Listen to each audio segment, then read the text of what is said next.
모압 왕은 이스라엘 백성을 두려워했습니다. 이스라엘 민족은 모압 백성과 싸울 의사가 없었고 그냥 길을 좀 빌려달라고 했을 뿐인데 수많은 백성이 진을 치고 있는 것이 모압에게는 위협이 되었던 겁니다. 그래서 모압 왕 발락이 메소포타미아 지방에 있는 발람에게 자기의 장로들, 통치자들을 보내어서 그를 초빙하려고 했습니다. 그를 데려와서 이스라엘 민족을 저주하게 하려고 했습니다. 이 발람이라는 마술사, 이 주술사는 주술 가운데에서도 저주하는 그런 주술에 아주 능력이 있었던 모양입니다. 그래서 이 발람에게 모압의 장로들이 찾아왔을 때 밤에 주께서 발람에게 말씀하셨습니다. 그들과 함께 가지 말라. 그리고 그들을 저주하지도 말라. 그 이스라엘 백성은 복을 받은 민족이라. 그렇게 말씀을 하셨습니다. 그래서 발람은 발락에게서 온 그 사자들을 돌려보냈습니다. 그러니까 이게 성의가 부족해서 그런 줄로 알고 더 높은 귀족들을 대거 사신단으로 만들어서 다시 발람에게로 보낸 것입니다. 자, 그래서 이제 밤에 하나님께서 발람에게 다시 말씀하십니다. 그 사람들이 너를 부르러 오거든 일어나 그들과 함께 가라. 그러나 단 내가 너에게 이르는 말만 하라. 이렇게 말씀을 하셨습니다. 자, 그런데 하나님께서 이 발람에게 원하시는 것은 진짜 원하시는 것은 처음에 말씀하신 것입니다. 그들과 함께 가지 말랍니다. 저주하지도 말라. 그 백성은 이미 복을 받았기 때문이다. 자, 그런데 22절에 이 발람은 이제 하나님의 윤허가 떨어졌으니까 이제 떳떳하게 갈 수 있겠다고 생각을 한 겁니다. 그래서 나귀의 안장을 얹고 모압의 통치자들과 함께 갔습니다. 22절에 그가 간 것으로 인해서 하나님께서 분노하셨습니다. 분명히 그 앞에 나오는 구절에 하나님께서 그들과 함께 가라고 하셨는데 가라고 해서 갔는데 왜 분노하셨는가? 맥락을 잘 보셔야 됩니다. 하나님이 가지 말라고 했습니다. 그런데 이 발람의 마음속에는 재물에 대한 욕심으로 가득 차 있습니다. 그래서 두 번째 사신들이 왔을 때 그 자기 속내를 이야기했습니다. 발락이 자기 집에 은금을 가득 채워서 내게 줄지라도 내가 하나님이 반대해서 못 간다. 자기는 그게 돈벌이가 되고 가고 싶은데 하나님 때문에 못 간다. 그러니까 하나님께서는 저주하지 말라고 했는데 그는 재물에 대한 탐욕과 저주할 마음이 있었다라는 겁니다. 그래서 하나님께서는 발람을 보내긴 하되 저주를 축복으로 바꾸고자 하셨고 또 발람이 꼭 필요한 말만 입에서 내도록 그렇게 다짐을 하신 겁니다. 애초에 발람이 하나님의 말씀을 모압 왕에게 다 전달했더라면 이런 일이 안 일어납니다. 나는 가지 않겠습니다. 하나님이 나에게 가지 말라고 했습니다. 하나님이 그들을 저주하지 말라고 했습니다. 그들은 하나님께 복을 받은 자들이기 때문에 이 저주의 주술이 먹히지 않습니다. 이걸 이야기했더라면 발람도 높으신 하나님 앞에서는 이 마귀를 부리는 주술이 아무런 소용이 없겠구나. 더 강한 신 앞에서는 이 발람이 섬기는 신들은 아무것도 아니구나 라고 하고 두 번째 사신을 보내지 않았을 겁니다. 그런데 발람이 말씀을 있는 대로 다 전달하지 않고 3분의 1만 전달했습니다. 하나님이 가지 말라고 한다. 그래서 돌려보낸 겁니다. 그러니까 이게 몸값 올리기, 밀당하는 걸로 착각하고 더 높은 귀족들을 보낸 겁니다. 하나님께서 발람에게 가라고 하신 것은 하나님이 뜻을 바꿔가지고 가라고 한 것이 아니라 기쁘게 허락해 주신 것이 아니라 그의 마음이 완악함을 인하여 그로 하여금 그에게 징계를 내리고 단단히 그의 입을 지키게 한 다음에 그의 저주 대신에 그의 입에서 축복의 말씀이 흘러나오도록 하기 위한 것이었습니다. 여러분 하라고 한다고 다 하면 안 됩니다. 때려봐 한다고 진짜 때리면 안 돼요. 싸움 납니다. 맞고 싶어서 그런 이야기 하는 게 아니에요. 아이들이 속썩일 때, 부모 말을 안 들을 때, 그래 네 마음대로 해라 라는 게 무한한 자유를 허용해 준 부모님의 승낙이 아닙니다. 그렇게 하다가 반드시 사고를 만날 것이다. 실패할 것이다. 그걸 염두에 두고 하는 말입니다. 전도서 11장 9절에 이런 말씀이 있습니다. 오 청년이여 내 젊은 때를 기뻐하라. 내 젊은 시절에 내 마음이 너를 기쁘게 하고 내 마음이 원하는 길들로 걸으며 내 눈이 보는 대로 걸어라. 요까지만 읽습니다. 하나님이 말씀하셨네. 젊은 시절에는 자기를 기쁘게 하고 자기 마음에 하고 싶은 거 다 해봐라. 내 눈이 보는 대로 보기 좋은 대로 행하라. 이렇게 이해하면 곤란하다는 겁니다. 왜 그렇습니까? 그 다음에 나오는 구절 때문에 그래요. 그러나 이 모든 일로 인하여 주께서 너를 심판의 자리로 데려가실 것을 기억하라는 겁니다. 그리고 이어지는 말씀이 젊은 시절에 창조주 하나님을 기억하라. 그런 말씀이 기록되어 있습니다. 죄와 쾌락을 즐기라는 말씀이 아닙니다. 그렇게 살다가 마음에 원하는 대로 자기 욕심을 따라 살다가 결국은 하나님의 징계와 심판을 받는다 그 이야기입니다. 하나님께서는 발람에게 그의 길이 옳지 않다는 것을 분명히 알려주고자 하셨습니다. 근데 말로만 해가 안 들어요. 이거 어떻게 합니까? 일단 가라. 근데 가는 길에 하나님의 진노를 만나게 된다는 겁니다. 모압 왕은 이스라엘 백성을 저주하기 위해서 발람을 불렀고 발람은 그 부름에 응했습니다. 그가 하나님의 백성을 저주하는 자의 초청에 응하여 길을 떠난 그 순간에 아직 저주는 안 했지만 벌써 발람은 이미 죄를 저질렀다는 겁니다. 자, 오늘 말씀해 보니까 22절에 주의 천사가 나오죠. 주의 천사가 발람의 대적이 되어 그를 치려고 길에서 기다렸다고 했습니다. 삼위일체 하나님은 세 인격으로 존재하시지만 이 세 인격이 합하여 한 하나님을 이룹니다. 그래서 삼위일체 하나님이라고 합니다. 한 하나님이 계시지만 세 분의 위격으로 존재하시고 이 세 분이 연합하여 하나를 이루기 때문입니다. 그래서 맡은 바 역할은 다르지만 하시는 일의 영역은 다르지만 똑같은 신성과 같은 계획과 같은 목표와 또 동일한 영광과 능력을 가지고 계시다는 겁니다. 본문 말씀에 보니까 하나님의 분노가라고 했죠. 하나님께서 분노하셨어요. 그런데 주의 천사가 대적이 되었습니다.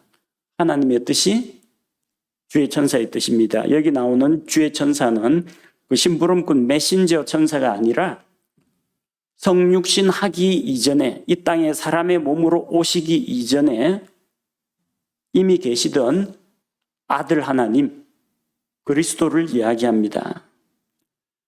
하나님의 뜻, 하나님의 분노 그걸 집행하기 위해서 주의 천사 그리스도께서 내려오셔서 이 발람을 치려고 길에서 기다리고 있었던 겁니다. 자, 죄인의 길은 이러합니다. 시편 35편 6절 말씀처럼 그들의 길을 어둡고 미끄럽게 하시며 주의 천사가 그들을 핍박하게 하소서. 이 그들이 누굽니까? 하나님을 거역한 죄인들을 이야기합니다. 하나님을 거역하면 주의 천사가 칼을 빼들고 징계하기 위해서 나선다는 겁니다. 자, 발람은 나귀를 타고 자기의 종 2명을 데리고 발락이 보낸 그 사신들을 따라서 모압을 향하여 길을 나섰습니다. 자, 그런데 23절 말씀해 보니까 나귀가 주의 천사를 보았습니다. 주의 천사가 칼을 빼어 손에 들고 길에 선 것을 보고 길에서 떠나 밭으로 들어가므로 발람이 나귀를 길로 돌이키려고 때렸다고 했습니다. 왜 나귀는 주의 천사를 알아보는데 발람은 알아보지 못했을까요? 이사야 1장 3절에 보면 소나 나귀는 주인을 알아봅니다. 주인의 구유를 알아봅니다. 그러니까 이 짐승과 같은 미물일지라도 자기 주인은 알아보고 밥 주는 사람은 알아봅니다. 여러분 집에서 강아지, 고양이 키우다 보면요. 누구 말을 잘 듣느냐, 목소리 큰 사람 말을 듣는 게 아니라 밥 주는 사람이 자기 주인인 줄 알아봅니다. 창조물들은 그렇습니다. 창조주 하나님을 알아봅니다. 심지어 사람에게 그 붙어있던 마귀들도 예수 그리스도를 알아봤습니다. 당신은 하나님의 거룩하신 분입니다. 그렇게 알아봤습니다. 그런데 소나 나귀도 알아보는데 바람과 바다도 예수님의 말씀에 복종을 하는데 유독 이 창조물들 가운데에서 제일 못된 게 사람이에요. 자기 창조주 하나님을 몰라본다는 겁니다. 더군다나 이 발람은 사람인데다가 영적인 일에 종사하고 있습니다. 물론 그게 이제 마귀와 연합한 그런 일이긴 하지만 그런데 마술을 행하고 신들과 접하는 이런 일을 하면서도 하나님은 알아보지 못합니다. 마귀와는 교제를 하기 때문에 마귀의 말은 계시를 받거나 알아듣거나 지시사항을 듣거나 길흉화복을 점치는 거 마귀의 도움으로 다 이 대화가 됩니다. 사람이 자기를 창조하신 하나님과는 대화할 줄 모르고 하나님은 알아보지 못하고 짐승도 알아보는데 이 마귀들의 목소리는 알아듣고 마귀하고는 반응한다는 겁니다. 대단히 잘못된 겁니다. 나귀는 주의 천사가 칼을 빼어들고 있는 것을 보고 그래도 자기 주인을 지키겠다고 길에서 피해서 밭으로 들어갔습니다. 그런데 발람은 어떻게 했습니까? 나귀를 다시 자기가 가고자 하는 길로 데리고 가려고 이 나귀를 때립니다. 방향이 잘못됐다. 저쪽으로 가자 하고 때리는 겁니다. 거기 가면 어떻게 됩니까? 주의 천사를 만나겠죠. 칼 맞습니다. 잠언에 나오는 말씀처럼 지혜로운 자는 재앙을 피하여 숨지만 미련한 자는 나아가다가 화를 당한다고 했습니다.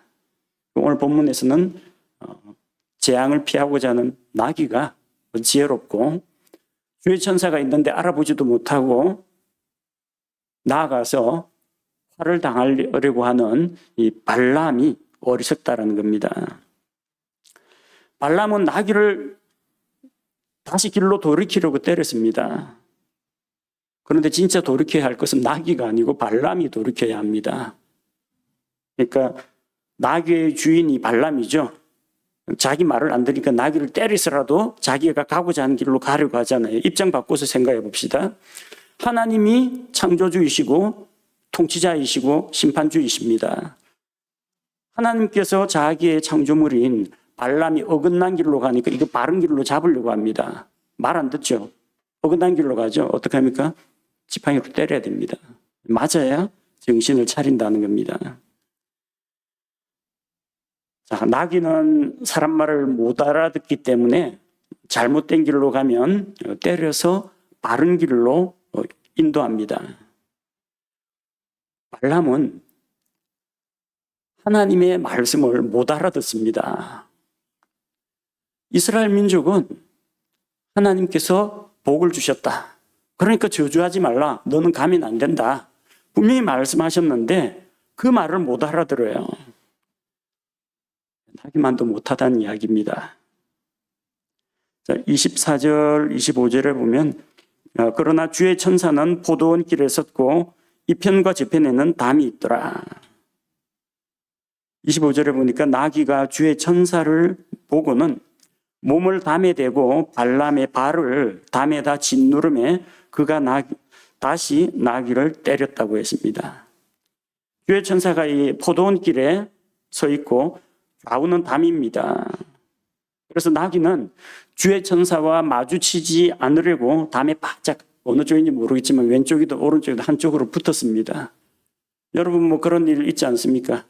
앞에서 저기 흠상궂은 사람이 이 좁은 골목길에서 딱 이제 위세 딱 잡고 딱 오면은 괜히 딱 하다가 맞부딪히다가 괜히 시비 생길 수 있으니까 몸살이면서 한쪽으로 딱 피하죠.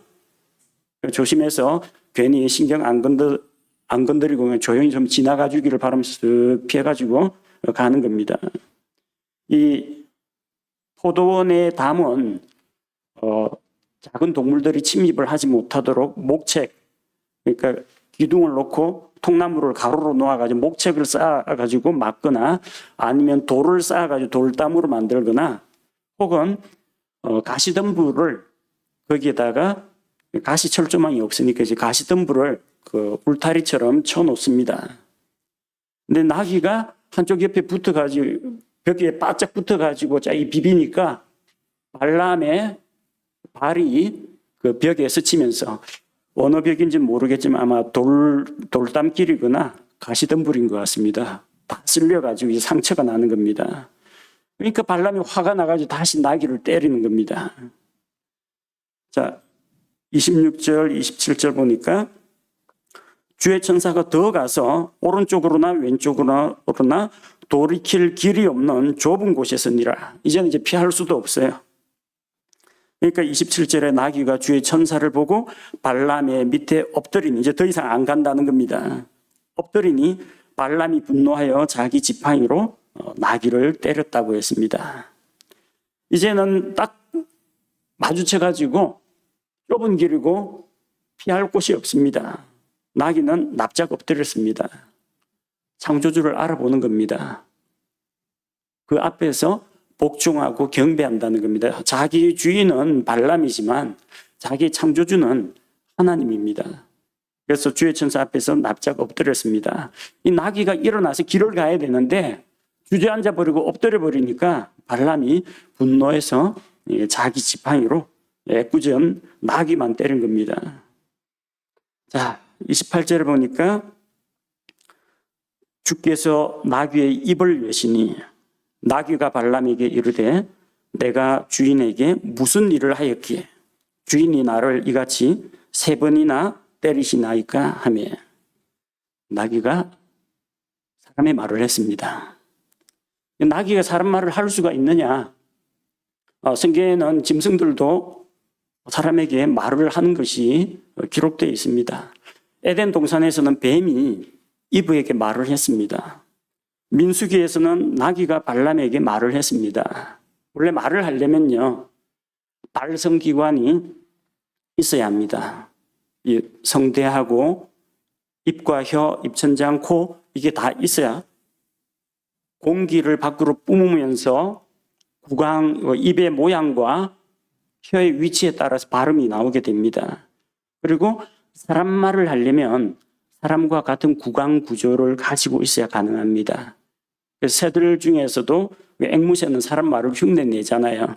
앵무새가 말귀를 알아듣고 이야기하는 게 아니라 발성만, 발음만 따라하는 겁니다.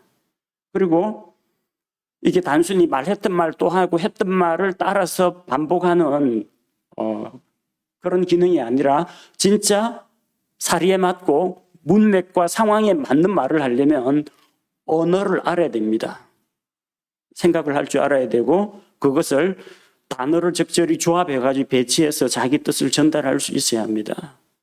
나귀가 말을 한다는 것은 신기하죠. 근데 이게 놀라운 일입니다.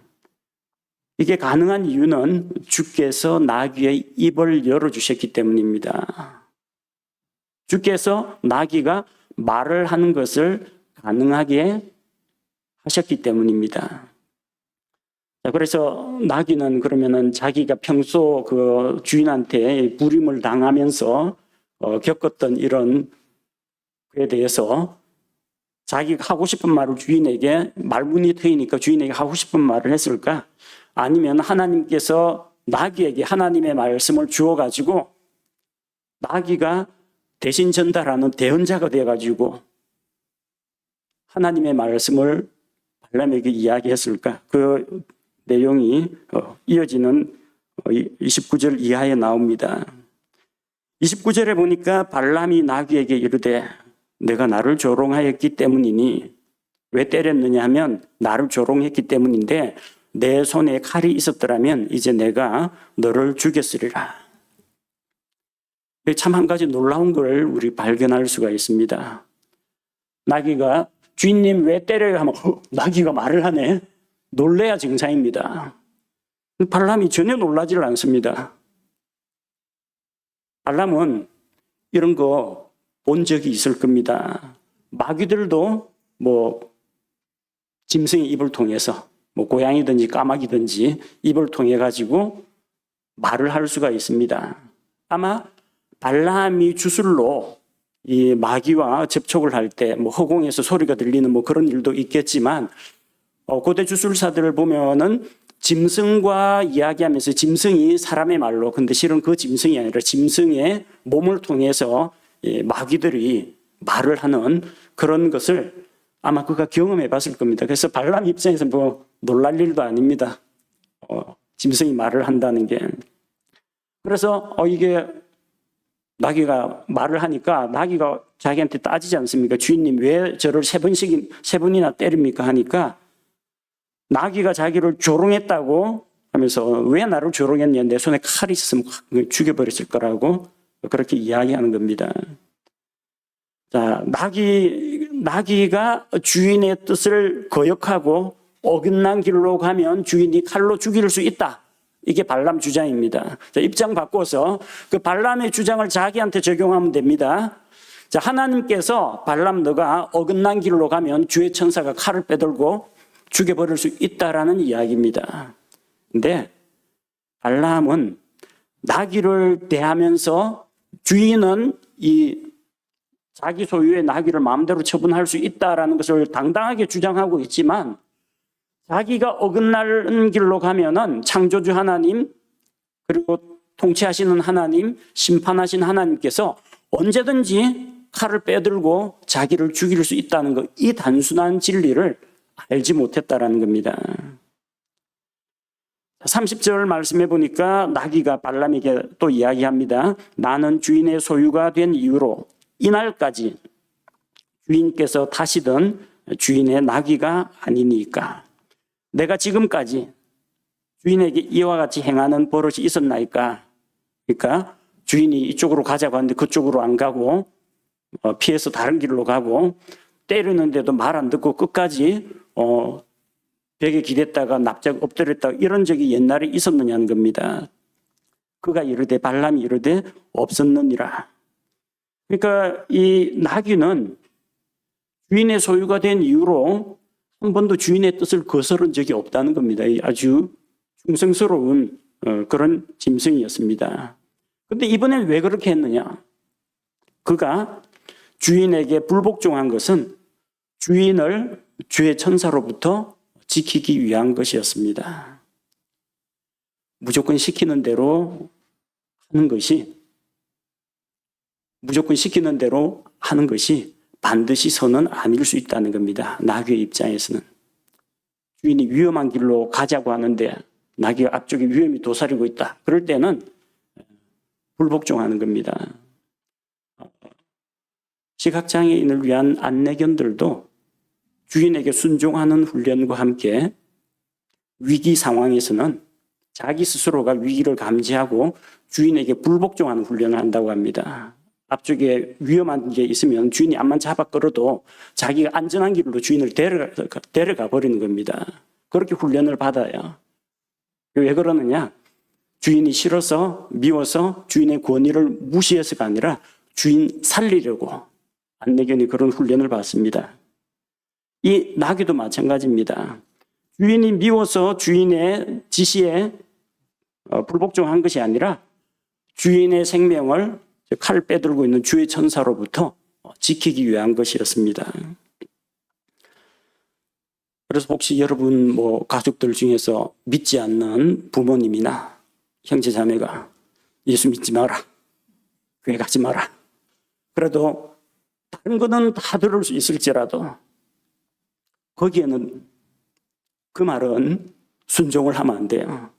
난 싫다, 교회 가기 싫다 하더라도 부모님이 싫어할지라도 복음의 말씀을 전하고 권면도 하고 설득도 하고 좀 이렇게 마음을 좀 녹여보기도 하고 나한테 그런 거 권하지 마라 하더라도 그거 나한테 예수 믿는 거 권하지 말라 하더라도 그 말씀만은 제가 어머님 말씀, 아버지 말씀 들을 수가 없습니다. 왜?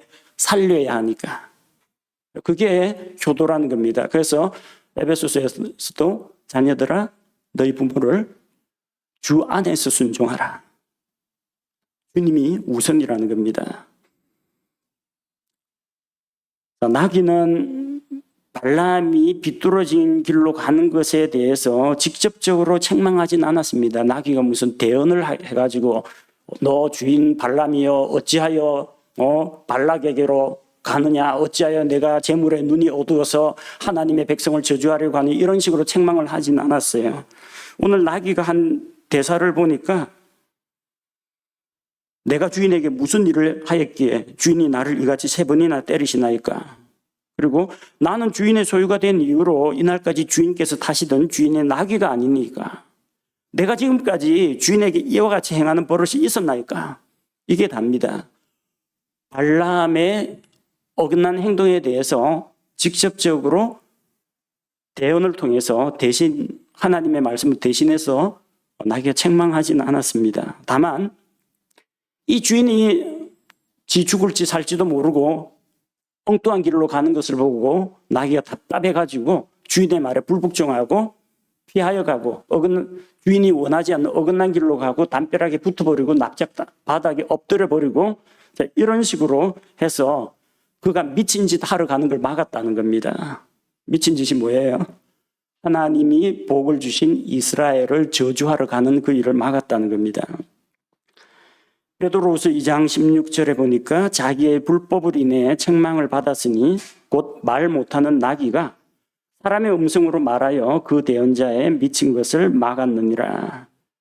발람은 재물을 탐내다가 책망을 받았습니다. 누구한테 책망을 받았어요? 주의 천사에게 책망을 받았습니다. 내 길이 내 앞에서 비뚤어졌으므로 내가 너를 막으려고 나왔다. 주의 천사가 그의 길이 비뚤어진 것을 책망했습니다.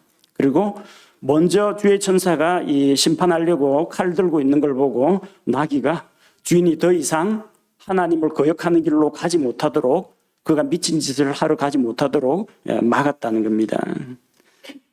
자, 31절에 보니까 그때 주께서 발람의 눈을 여심해 그가 주의 천사가 칼을 빼어 손에 들고 길에 선 것을 보고는 머리를 숙이고 얼굴을 대고 납작 엎드리니라. 여기 또 열어주시는 게 나오네요. 아까는 나귀의 입을 열어주셨다. 이번에는 이 어리석고 미련한 발람의 눈을 열어주셨다.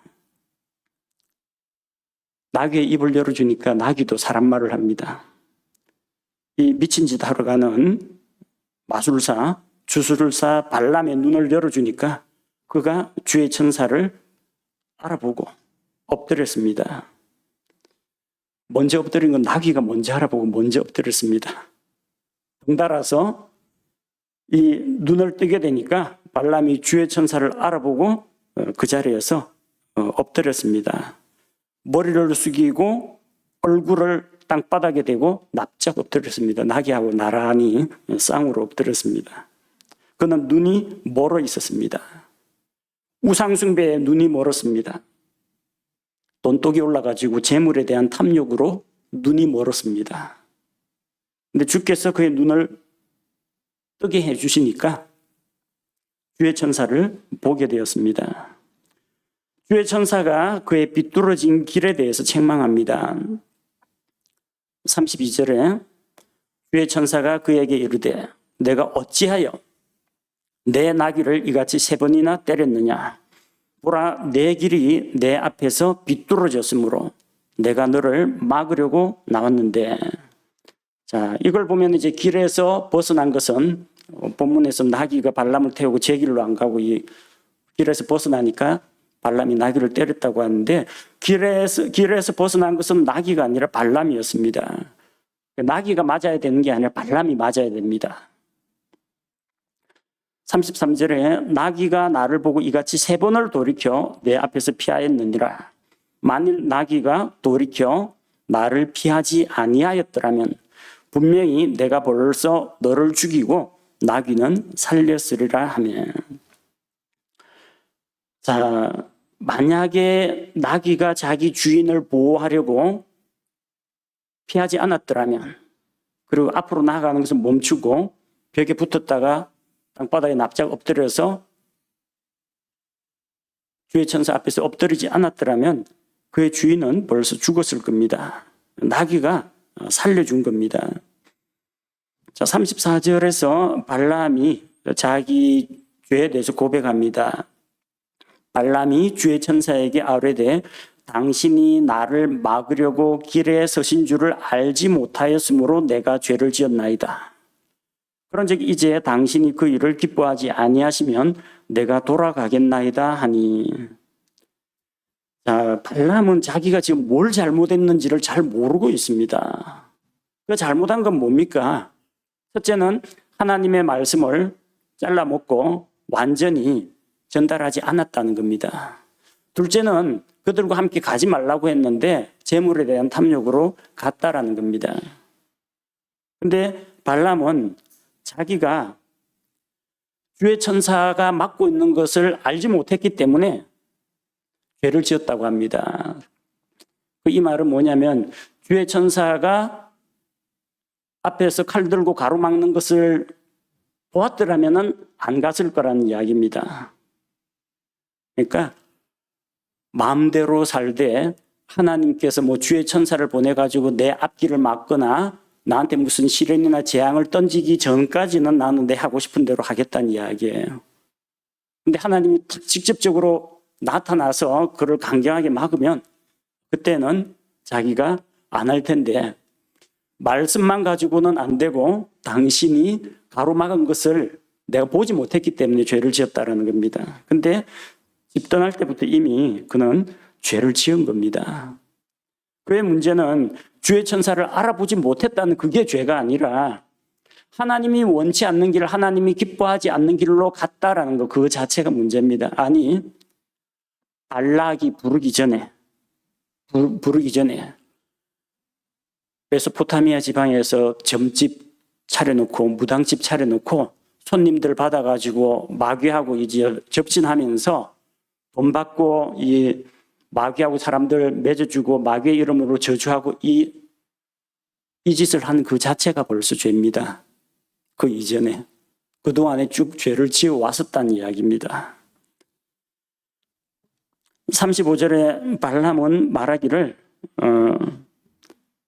34절에서 당신이 그 일을 기뻐하지 않으면은 내가 돌아가겠다라고 했는데 하나님께서는 그가 발락에게로 가는 것을 원치 않는다는 것을 이미 밝혔습니다. 뭐 새삼스럽게 하나님께서 기뻐하지 않으시면 그렇게 단서 붙이기 이전에 이미 하나님께서 기뻐하지 않는다는 것을 자신의 뜻을 보여주었습니다. 그런데 주의 천사는 발람에게 이르되 자기 집으로 돌아가라고 하지 않고 그 사람들과 함께 가라고 합니다. 그러나 가기는 가는데 그러나 너는 오직 내가 내게 이르는 말만 할지니라. 이게 중요합니다. 왜냐하면 이 발람이 시키는 대로 전달을 안 해요. 3가지 이야기하면 1가지 전달하고 2가지를 빼먹는다는 겁니다. 그러니까 그의 입을 단속해서 내게 이르는 말만 할지니라. 쓸데없는 말을 섞어가지고 하지 말고 하나님께서 하시는 말만 해야 한다. 하나님께서 하시는 말씀은 있는 대로 다 전달해야 된다는 겁니다. 자, 이런 다짐을 주고 발람은 다시 발락의 통치자들과 함께 갔습니다. 자, 발람이 온다는 이제 소식을 듣고 모압 왕 발락이 발람을 맞이하러 나옵니다. 36절 발람이 왔다는 말을 듣고 발락이 나가서 맨 끝지경 곧 아르논의 경계에 있는 모압의 도시에까지 가서 그를 맞이하고 발락이 아르논의 경계라고 했는데 그 국경 근처까지 나갔다는 겁니다. 거기서 발람을 맞이했습니다. 얼마나 이 발락이 발람을 학수고대하고 있었는지 그 간절함을 알 수가 있죠. 그 상대방 쪽에서 우리나라에 찾아오는데 누구를 보내느냐? 근데 장관급을 보내느냐? 비서관을 보내느냐? 아니면 대통령이 직접 나가느냐? 대통령과 관료들이 쫙 가서 도열해가지고 맞이하느냐? 거기에 따라서 격이 다릅니다. 외국의 국가 원수 또 존경받는 어떤 인물이 오면은 진짜 대통령이 공항까지 나갑니다. 그래서 맞이합니다. 근데 자기보다 좀 낫고 굳이 꼭 만날 필요가 없는 그쪽에 무슨 외국의 장관급이 오면은 그쪽에서 장관급 오니까 우리도 장관급이 가든지 아니면 국회의장을 보내든지 누구를 보내든지 그렇게 합니다. 모압 왕이 직접 국경 근처까지 갔다라는 거는 이거는 국빈으로 맞이한다는 이야기입니다. 그리고 반갑게 맞이하고 37절에 발락이 발람에게 이야기합니다. 내가 그대에게 사람을 보내어 간절히 그대를 부르지 아니하였느냐? 어찌하여 그대가 내게 오지 아니하였느냐? 내가 참으로 그대를 높여 존귀에 이르게 하지 못하겠느냐 하니, 자기는 발람이 와서 이스라엘을 저주해 주기만 하면은 그를 아주 높여줄 준비가 다 되어 있다는 겁니다. 저주의 주수를 해주는 대가로 그를 존귀하게 높여주겠다고 한 겁니다. 38절에 발람이 발락에게 이르되 보소서 내가 당신에게 오기는 하였으나 이제 무엇을 말할 능력이 내게 있으리이까? 하나님께서 내 입에 주시는 말씀만을 내가 말하리이다 하니라. 오는 중에 주의 천사로부터 확실하게 참 교육을 받고 이제는 두려워하는 마음이 있다는 겁니다. 그래서 하나님께서 내게 주시는 말씀만 할 수가 있다. 하나님께서 이스라엘을 저주하라고 하지는 않을 거거든요. 미리 이야기해 놓습니다.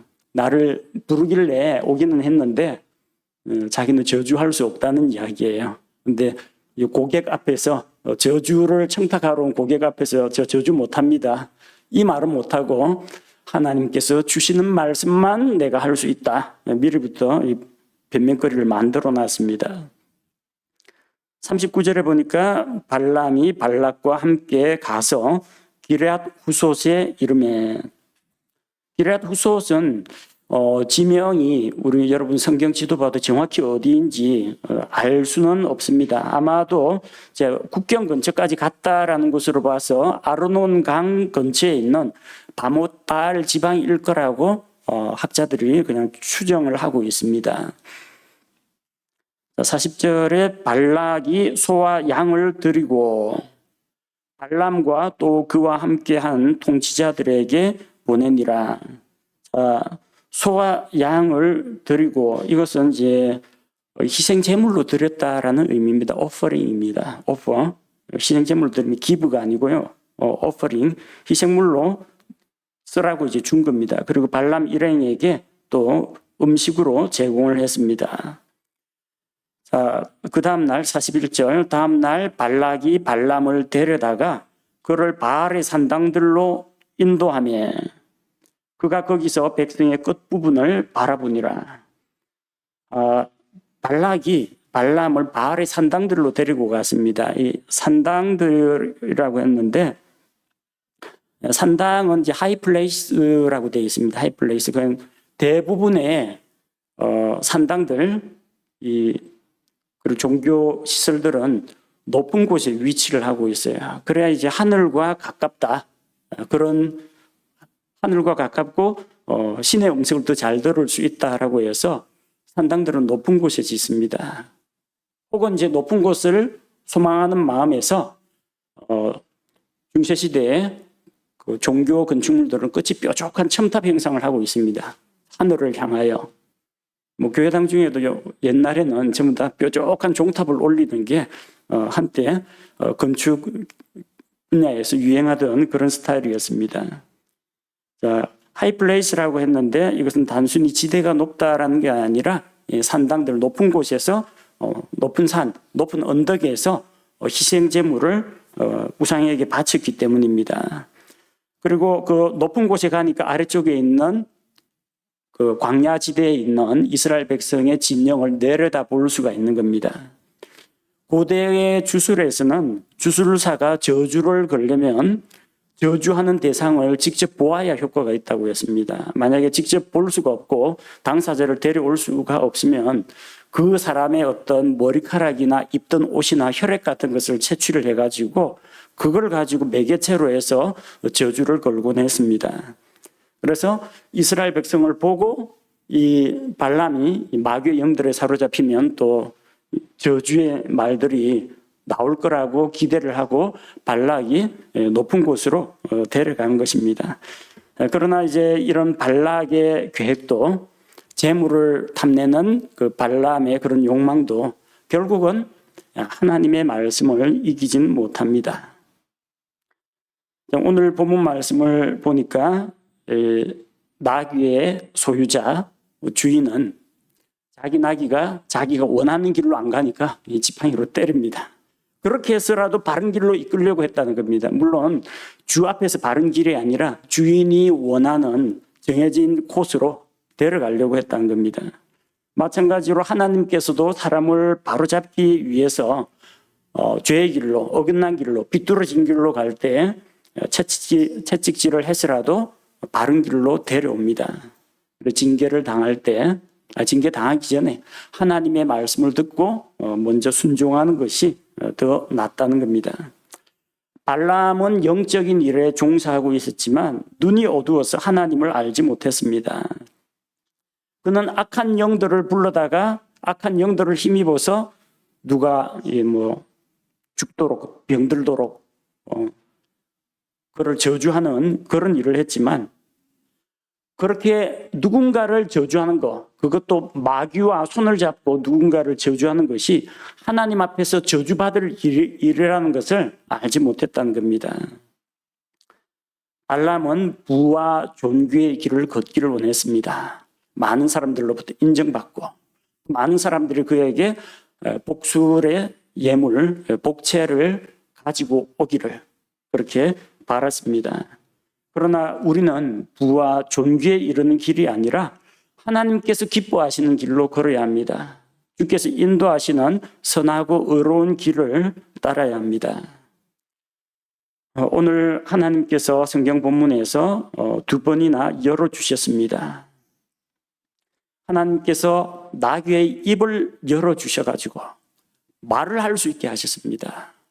이 미련한 이방인 주술사의 눈을 열어서 주의 천사를 볼 수 있게 하셨습니다. 하나님께서 우리를 열어주시기를 원합니다. 하나님께서 우리 입을 열어주셔서 우리 입으로 하나님을 간증하고 하나님을 찬양하고 하나님의 말씀을 전하는 그런 입이 되도록 내가 아는 것이 적고 용기가 부족해서 또 내가 말을 표현을 잘 못한다 할지라도 주께서 입을 열어주시면 나귀도 말을 합니다. 하물며 하나님의 형상으로 지음을 받은 사람이 그 안에 성령께서 들어와 계신데 어찌 주님의 말씀을 전달하지 못하겠습니까? 하나님께서 눈을 열어주시면 이방인 주술사, 저 마귀하고 같이 사역을 하는 이방인 주술사도 눈을 떠서 주의 천사를 보게 됩니다.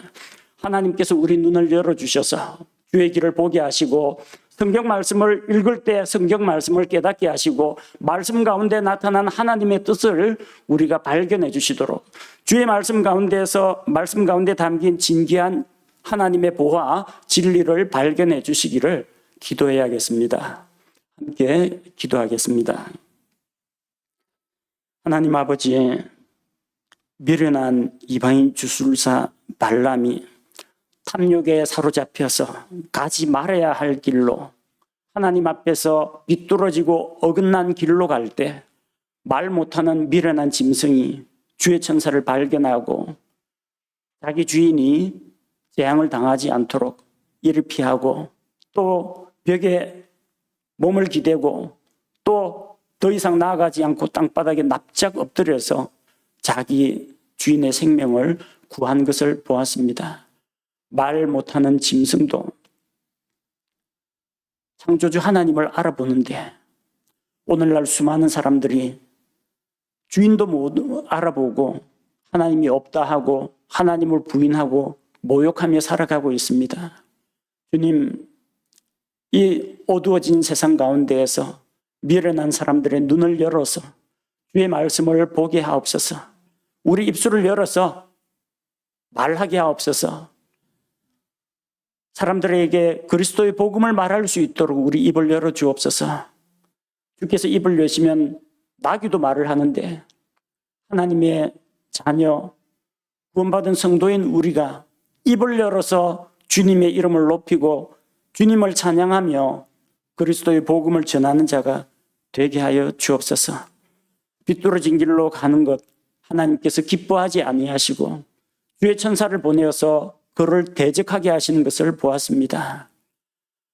하나님, 우리의 주인이신 주님, 우리가 어긋난 길로 갈 때 말씀을 통해서 우리의 길을 비춰 보여주시고 우리를 바로잡아 주시고 우리가 주의 징계를 순순히 받아들이게 하시고 하나님 기뻐하시는 길로 걸어갈 수 있게 우리의 발걸음을 인도하여 주옵소서. 예수님의 이름으로 기도합니다. 아멘.